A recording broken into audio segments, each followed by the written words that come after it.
Si vous faites de la publicité sur Facebook, vous avez sûrement déjà eu ce message, une publicité bloquée, ou pire encore, un compte publicitaire suspendu. Vous savez, même les plus grands ne sont pas à l'abri. Même Donald Trump a été banni de Facebook en 2021 après les événements du Capitole. Alors imaginez, une personnalité aussi influente réduite au silence sur l'une des plus grandes plateformes. Si ça peut lui arriver, ça peut vous arriver et ça peut arriver à n'importe qui, même nous, média buyers. Et quel est le point commun entre le blocage de Donald Trump et les blocages que vous avez sûrement déjà rencontrés, puisqu'il s'agit d'un côté de profil et de l'autre côté de compte publicitaire? En fait, c'est le non-respect des règles de la plateforme. Ça arrive même aux plus influents, même aux meilleurs. Alors, il y a quelques temps, j'ai décidé d'aller au fond des choses. J'ai analysé en détail les conditions d'utilisation et les directives publicitaires de Facebook. J'ai échangé avec des représentants publicitaires de la plateforme, l'équipe notamment de Meta à Lisbonne. Grâce à cela, j'ai créé une liste des 20 meilleures pratiques que vous pouvez suivre pour minimiser les chances qu'un compte publicitaire soit restreint ou banni. Depuis, mon équipe et moi avons évité presque tous les refus de publicité et les rares fois où ça s'est produit, Facebook a reconnu que c'était une erreur de leur part. Et si vous restez jusqu'à la fin, je vais vous montrer comment vous pouvez obtenir notre liste de contrôle des meilleures pratiques publicitaires Facebook directement dans votre boîte de réception. Tout d'abord, avant de plonger dans les 20 meilleures pratiques, examinons pourquoi Facebook restreint les comptes et pourquoi cela a été le cas pour Donald Trump. Vous pensez peut-être que Facebook a une dent contre vous et qu'il est injuste, mais revenons aux fondamentaux et posons-nous les bonnes questions. Pourquoi Facebook voudrait-il refuser votre argent si vous êtes prêt à faire de la publicité sur leur plateforme? Le business model de Facebook, c'est d'offrir une expérience utilisateur de qualité à ses membres. Autrement dit, il souhaite que toute personne visitant la plateforme y passe un moment agréable et associe l'application à des expériences positives et surtout qu'il reste le plus longtemps possible. Donc toutes les règles publicitaires ont pour objectif de maximiser le temps sur la plateforme et ou de s'assurer que si jamais on vient à le faire sortir lors d'une pub, l'expérience se passe très bien. Et ce qui se passe, c'est que si vous diffusez des contenus qui ne respectent pas les meilleures pratiques qu'ils ont définies, vous risquez d'amener cet utilisateur à avoir une mauvaise expérience sur l'application. Et plus les gens ont une expérience difficile, voire mauvaise, moins ils sont susceptibles de revenir et moins Facebook peut monétiser leur attention. C'est ça leur business model. Voilà, vous connaissez la logique de l'annonceur. Nous devons nous assurer que les utilisateurs de Facebook ont une bonne expérience utilisateur. Alors nous allons pouvoir passer en revue les 20 meilleures pratiques que nous pouvons mettre en œuvre pour garantir cela. Et même les plus géants comme Coca-Cola, Adidas et j'en passe sont obligés de suivre ces règles-là. Meilleure pratique numéro 1, faire vérifier votre business manager Facebook. Facebook veut s'assurer de savoir qui vous êtes et que vous êtes bien quelqu'un qui a pignon sur rue et qui est dans les règles de l'art. Ainsi, vous ne pouvez rien faire de louche envers eux ou leurs utilisateurs. Il vous suffit d'aller dans les paramètres de votre business manager Facebook et de remplir vos informations d'entreprise. Ensuite, vous pouvez demander la validation et dans les 24 à 72 heures, ils vérifieront votre business manager et vous gagnerez en crédibilité. Et surtout, le jour où vous aurez besoin de faire un ticket, vous aurez un écho beaucoup plus intéressant et un retour beaucoup plus rapide sur vos requêtes. La deuxième bonne pratique consiste à vérifier qu'aucune personne associée à votre compte publicitaire Facebook ou au business manager n'a été précédemment bannie par Facebook. Malheureusement, cela peut arriver que cette personne soit bannie pour des raisons obscures. Il faut faire un ticket le plus vite possible. Dans tous les cas, si jamais il a été banni depuis trop longtemps, ce n'est pas possible de revenir en arrière. Leur raisonnement ici est très simple. Facebook pense que si vous avez déjà été propriétaire d'un compte banni, vous êtes susceptible de faire quelque chose qui vous fera bannir à nouveau. Et si vous essayez de créer de faux profils ou de contourner leur système, ils vous banniront pour ce qu'ils appellent contournement des systèmes. Dans l'idéal, il faut avoir un compte ou trouver un collaborateur qui a un compte qui n'a jamais été associé à un BM ou un profil ayant eu des problèmes publicitaires. Le troisième meilleur conseil, c'est être en conformité avec les politiques de Facebook. Il faut s'assurer que votre publicité et votre page de destination, ou celle où vous envoyez vos clients après avoir cliqué sur votre pub, sont cohérentes vis-à-vis de ces règles. Oui, même la page vers laquelle on envoie notre client. Cela signifie que le langage, la charte graphique, les mots utilisés dans la publicité et la page sont cohérents avec la politique de Facebook. Assurez-vous donc que tout ce que vous dites et affirmez dans la publicité correspond exactement à ce qui se trouve sur la page de destination. C'est également très bon pour l'optimisation du taux de conversion des personnes une fois qu'elles arrivent sur votre page. Il y a un espèce d'effet SEO, donc essayez de choisir les mots de manière à ce que ça fonctionne avec les mots-clés de la publicité. La quatrième meilleure pratique est de s'assurer que le texte de la publicité et de la création publicitaire sont également cohérents. Vous entendez peut-être parfois des gens parler de mettre une image qui capte l'attention des gens. C'est effectivement une très bonne pratique et je vous encourage à le faire. Mais faites attention à ne pas utiliser une image qui donne à l'utilisateur final une sensation d'appât et qui est hors sujet à votre offre et surtout qui ne correspond pas à la politique de Facebook. Par exemple, si vous ciblez des hommes et que vous utilisez une belle photo d'une femme en bikini pour promouvoir des services financiers, cela risque de ne pas être pertinent. Il est peu probable que cette image ait un lien quelconque avec vos services financiers, ce qui donne l'impression d'un appât suivi d'un changement de proposition. C'est une mauvaise expérience et un risque fort de se faire bannir. Donc assurez-vous que dans ce même exemple, disons que si vous vendez des services financiers, au lieu d'utiliser la femme en bikini pour capter leur attention, vous utilisez peut-être une photo de vous d'une collaboratrice ou d'une femme en tailleur sur le point de brûler de l'argent, pourquoi pas une femme qui manie de l'argent. Cela a un rapport avec les services financiers, mais capte toujours l'attention et profite du fait qu'une belle personne attire toujours l'attention des gens. Le point numéro 5, c'est de ne pas trop essayer de faire cliquer quelqu'un sur votre publicité. Cela peut aller à l'encontre de tout ce que vous savez sur la publicité, mais au fait, ce que vous devez comprendre, c'est que Facebook ne veut pas qu'on mette en avant des boutons ou options qui n'existent pas en publicité. Il voit ça comme de la tromperie et c'est un bannissement qui peut être assez violent. Vous verrez apparaître sur l'écran quelques exemples que Facebook n'aime pas voir. Ajouter des boutons de lecture sur une image pour inciter quelqu'un à cliquer en pensant lancer un player vidéo, alors que ça les redirige simplement vers leur page de destination, est une pratique trompeuse. Afficher des curseurs ou des icônes de souris qui ressemblent à des boutons interactifs, ça aussi, ce n'est pas recommandé car cela peut induire en erreur. Peu importe où la personne clique sur votre contenu, elle sera automatiquement redirigée vers votre page de destination sans que l'interaction supposée soit réelle. Cela donne à l'utilisateur final l'impression qu'il doit cliquer à un endroit et Facebook décèle cela comme une fonctionnalité trompeuse. Donc non seulement la publicité sera refusée, mais si jamais vous le faites trop souvent, vous risquez d'avoir un bannissement du compte publicitaire. Concentrez-vous sur des textes persuasifs qui éveillent la curiosité et les convaincre de passer à l'action plutôt que de les forcer à cliquer sur un bouton dans la publicité de manière plus ou moins consciente. Sixième conseil, s'assurer que le texte ne prend pas plus de 20% de la création publicitaire. Avant, c'était une règle dure qui faisait un bannissement automatique de la publicité. Maintenant, la règle s'est assouplie et il faut rester sur cet ordre de grandeur-là. Et on a des suspicions que le CPM, donc le coût de l'affichage de votre publicité, soit étroitement lié à cette information-là. Donc, il est important d'éviter que le texte couvre l'intégralité de l'image ou de la vidéo, car cela pourrait donner à l'utilisateur final une impression de lire un journal plutôt que de parcourir son fil d'actualité sur les réseaux sociaux. Et de notre côté, pour notre entreprise ou pour nos clients, nous avons un titre en haut pour capter l'attention des gens sur les créatives et des sous-titres en dessous pour aider les personnes qui n'auraient pas le son par exemple et faciliter la lecture d'une vidéo dans le métro, dans les transports en commun ou que sais-je. Septième conseil, utiliser un nom de domaine personnalisé. Il y a une époque où c'était obligatoire. A priori, d'après nos derniers tests, ça ne l'est plus, mais c'est fortement recommandé d'utiliser un nom de domaine à vous. Rendez service à votre marque et à vous-même et dépensez quelques euros pour un nom de domaine personnalisé. Évitez ce préconstruit d'outils et de plateformes comme System.io, LearnyBox, GoHighLevel ou que sais-je, et faites en sorte de promouvoir votre marque. Il s'agit d'un sérieux avertissement pour Facebook et donne l'impression que vous n'investissez pas suffisamment dans votre propre entreprise. Alors pourquoi devrait-il diffuser votre publicité sur la plateforme pour vous si vous-même vous n'êtes pas confiant dans votre futur? Pour être sûr d'être bien clair, prenons un exemple comme le site d'HeroCorp. Si jamais on avait fait de la publicité avec hero-corp.clickfunnels.com, forcément, ça fait moins sérieux que hero-corp.com. Facebook est assez intelligent pour savoir que les sites web hébergés sur ClickFunnels sont parmi ceux qui sont le plus souvent signalés sur leur compte publicitaire en raison de certains mots-clés utilisés ou du contenu qu'ils peuvent promouvoir, comme l'accès à la plateforme est très facile, il y a évidemment quelques faussaires qui les utilisent. En gardant cet exemple, j'interpelle carrément Facebook en disant « Eh, vous devriez examiner mon compte et mon site web car j'ai besoin de me cacher derrière le nom de domaine de ClickFunnels pour pouvoir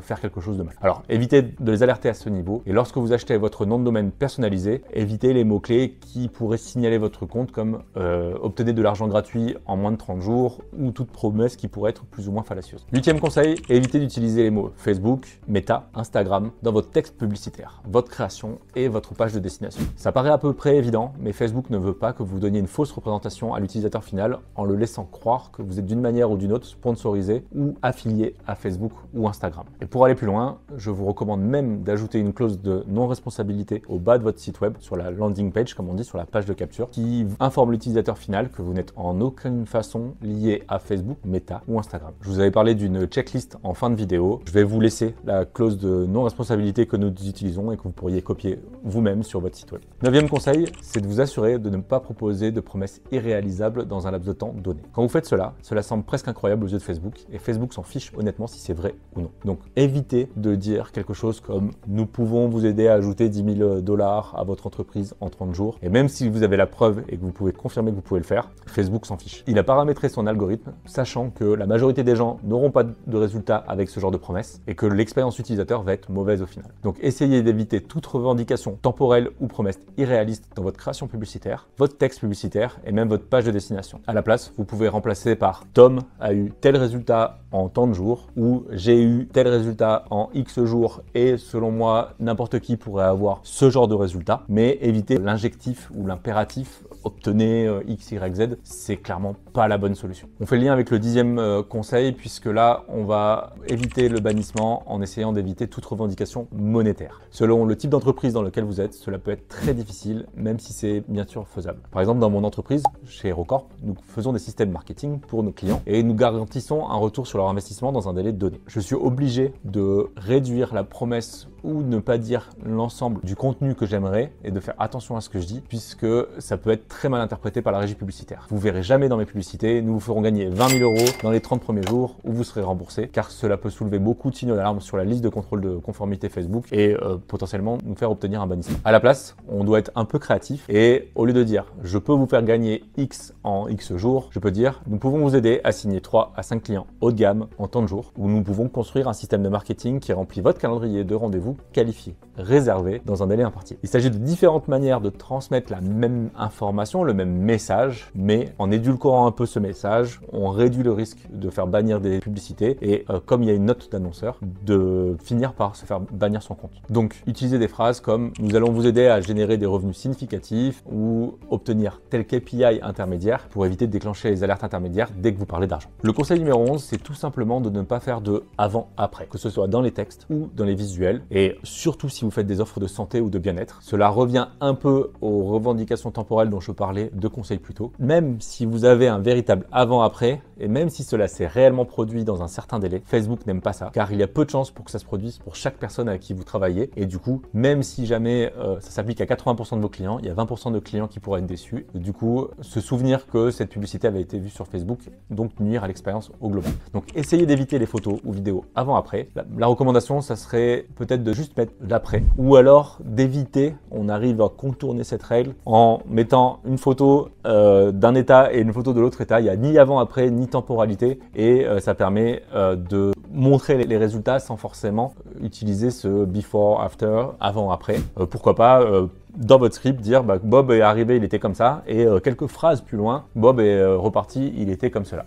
12e conseil qui va dans le même sens, c'est de ne pas être trop agressif dans la promesse en termes de définition du résultat fini. Il vaut mieux parler de aider les prospects dans votre texte publicitaire et sur votre page de destination plutôt qu'être agressif et de dire vous ferez 10 000 € ou vous pouvez dire nous vous aiderons à obtenir vos premiers 10 000 €. Et comme je le disais dans le conseil précédent, au lieu de faire des revendications de gains comme 10 vos clients, vous pouvez dire nous vous aiderons à construire un système marketing qui est susceptible de vous générer 10 clients. Et là, la promesse tient la route. La 13e pratique, c'est d'éviter les erreurs grammaticales. C'est simple et facile à faire. En plus, maintenant, il y a ChatGPT qui permet de relire facilement votre contenu et où vous avez d'autres outils pour les citer comme Merci App ou Antidote. En tout cas, il faut éviter de dire des choses grammaticalement incorrectes car encore une fois, cela peut donner une expérience utilisateur mauvaise et cela peut aussi vous faire perdre en crédibilité et donc en note d'annonceur. 14e conseil, il est assez simple mais un peu évident en même temps. Évitez les jurons, les gros mots et tout ce qui peut être associé. C'est là aussi à mettre en place et il faut juste surveiller votre langage. Facebook considère les gros mots comme une mauvaise expérience utilisateur et cette règle doit s'appliquer dans tout votre texte publicitaire, tous vos créatifs et même sur la page de destination et vos vidéos. Elle semble s'assouplir avec ce qui s'est passé en janvier 2025, mais pour l'instant on n'a pas encore de preuves et tant qu'on n'a pas de preuves, je préfère vous dire de rester attentif sur ce point. Le 15e conseil, c'est tout simplement de ne pas tutoyer et de ne pas supposer de la situation de votre cible directement et plutôt de parler d'expérience à la 3e personne. C'est assez inquisiteur de parler de la situation financière ou de mettre en question son contexte qui peut être plus ou moins douloureux. Donc plutôt que d'éviter de mettre quelqu'un à mal et poser des questions et l'évoquer dans votre publicité Facebook, on parle toujours de cela bien sûr, dans votre création ou dans votre page de destination, il vaut mieux exécuter dans les formulaires instantanés, dans des campagnes de messagerie directe ou dans des séquences automatisées, des discours qui parlent de références et de témoignages ou d'études de cas qui ont eu des résultats qui ressemblent étrangement à votre cible. Même si vous aurez besoin pour votre entreprise d'une segmentation pour présumer de son chiffre d'affaires et c'est totalement entendable, assurez-vous simplement de poser cette question quelques étapes après la publicité Facebook, donc dans un formulaire en ligne, pourquoi pas dans un quiz, au lieu de la poser dans la création publicitaire ou sur la première page de destination. Posez-la, pourquoi pas, dans le pop-up, 2 ou 3 questions après, et comme ça le robot qui screen votre pub et ou votre page de destination ne verra pas ça, puisque ça apparaîtra après les premières informations entrées. 16e conseil, évitez d'utiliser un langage ambigu. Si vous connaissez quoi que ce soit en marketing, alors vous savez que la curiosité est un élément de base du bon marketeur. Cependant, les gens l'ont tellement surutilisé que Facebook commence à bannir les gens qui l'utilisent. Vous pouvez toujours utiliser la curiosité et l'ambiguïté pour essayer de faire monter la sauce de votre rédaction persuasive, mais évitez de le faire de manière excessive puisque Facebook peut vous reprocher ce genre d'excès. Un exemple, c'est une personne qui était pauvre et fauchée jusqu'à ce qu'elle fasse cette simple chose et maintenant elle est millionnaire. Cliquez sur le lien ci-dessus pour découvrir comment cette personne a fait ou quelque chose comme cela. Et là, on revient avec des promesses d'argent, d'ambiguïté ou des promesses surréalistes. Et donc, les personnes qui doivent cliquer et quitter Facebook pour apprendre quelle est cette chose sont typiquement dans le cas de ce que Facebook cherche à éviter. 17e conseil, ne pas cibler votre audience en fonction des informations personnelles, même si vous pouvez cibler directement un type spécifique de personne. Soyez très prudent en évitant d'interpeller cette personne en utilisant des informations personnelles ou démographiques comme l'âge, le poids, la race, le genre, l'orientation sexuelle, les antécédents criminels, la situation financière. Si vous mettez Facebook en anglais, vous pourrez voir qu'il y a beaucoup d'informations qui sont disponibles chez Facebook et que bizarrement beaucoup de gens communiquent ce genre de choses à Facebook. C'est moins facile de nos jours de cibler ça sur le marché français, mais surtout, il ne faut pas l'utiliser dans son copywriting. Donc, même si vous avez des prérequis de perte de poids, d'arrêt de tabac, des choses comme ça, n'en parlez pas. Et ma recommandation, c'est parler plutôt de ce que les gens veulent devenir, plutôt de ce qu'ils ont sur ces sujets un peu sensibles qui sont vraiment des sujets très personnels. Si vous gérez une entreprise de greffe de cheveux, par exemple, ne dites pas « êtes-vous chauve ?» Dites-vous « vous cherchez à compléter votre chevelure ou avoir une implémentation capillaire complète » et vous parlez de votre transformation, de l'avantage d'utiliser, en l'occurrence, ce service de pose d'implant. 18e conseil, c'est juste d'utiliser des clauses de non-responsabilité dès que possible. Par exemple, utilisez la mention « je ne suis pas avocat et ceci ne constitue pas un conseil juridique. Je vous recommande de consulter un conseil juridique. » Facebook apprécie les sites web et les pages de destination qui contiennent ce genre de clause de non-responsabilité car elles protègent ou au moins informent les utilisateurs que les résultats présentés peuvent ne pas être typiques ou que certaines données n'ont peut-être pas encore été entièrement testées ou ne sont pas suffisamment personnalisées pour pouvoir avoir des vraies promesses en termes de résultats. Le 19e conseil, c'est d'avoir un pied de page avec des informations pertinentes. Il faut éviter d'ajouter énormément d'informations puisque un tunnel de vente par principe doit guider vers votre appel à l'action, votre bouton pour passer à l'étape suivante, mais il faut rester dans la légalité. Facebook le sait et je vous recommande de mettre le minimum d'informations pour être dans la légalité. La mention de dissociation dont j'ai parlé précédemment, les mentions légales, la politique de vie privée et éventuellement un lien vers les réseaux sociaux ou des liens de contact, mais le faire vraiment à minima puisque plus vous laissez le choix à vos prospects, moins ils prennent la décision. C'est bizarre mais je pourrais vous le prouver dans une vidéo ultérieure. Et donc cela peut réduire le pourcentage de conversion. Donc par expérience personnelle, c'est peu probable que les personnes suivent vraiment le parcours client qui a été convenu si jamais ils ont beaucoup d'opportunités. Donc rassurez-les en montrant que vous avez des mentions légales, une politique de vie privée, le cas échéant des conditions générales de vente si vous vendez en ligne. Faites cela uniquement pour prouver votre crédibilité et votre loyauté, mais ne faites pas cela en vous disant, en ayant une espèce de peur du manque qui vous fait vous justifier et montrer le plus de légitimité possible. Le plus le discours il est cohérent et justifié et légitime dans la structure de la page, le mieux c'est. Le pied de page sert juste à attester légalement que vous êtes une vraie entité qui paye ses impôts et qui a une vraie existence légale. Et voilà, on arrive au 20e et dernier conseil. Et c'est peut-être le plus important. C'est assurez-vous, lorsque vous publiez des publicités, que vous n'en publiez que quelques-unes à la fois. 5, 6, tout au plus. Quand on conçoit des campagnes publicitaires pour nos clients, on en met en place environ entre 10 et 20 créations publicitaires, donc images ou vidéos, que nous allons utiliser quand nous travaillons avec eux, évidemment. Mais au tout début, on n'en publie que quelques-unes, celles qui ont les angles publicitaires les plus évidents pour que la publicité soit validée et à ce moment-là, on peut publier les autres au fur et à mesure qu'elles sont testées AB et qu'on a de l'information et qu'on trouve l'attraction. Si vous faites ça incorrectement et que peut-être vous en publiez 20 en même temps, ça peut générer pourquoi pas 10 publicités qui ne passent pas et en même temps, ça peut vous bloquer ou faire suspendre votre compte, ce qui serait pas du tout productif. Donc allez-y graduellement en prenant de plus en plus de risques et en montrant que vous êtes un annonceur fiable et que de temps en temps, vous pouvez faire une erreur, Facebook l'entend, mais surtout n'essayez pas de faire valider 20 publicités du premier coup. Si jamais elles ne sont pas approuvées, vous risquez ensuite de vous faire bannir votre compte dès le début. Voilà, j'espère que vous avez apprécié ces 20 conseils. Si vous voulez avoir accès au document complet avec le résumé de ces meilleures pratiques et les textes à copier-coller ou les liens vers les règles publicitaires Facebook pour éviter que votre compte soit désapprouvé, restreint ou banni, vous pouvez cliquer sur le lien dans la description YouTube et y accéder immédiatement.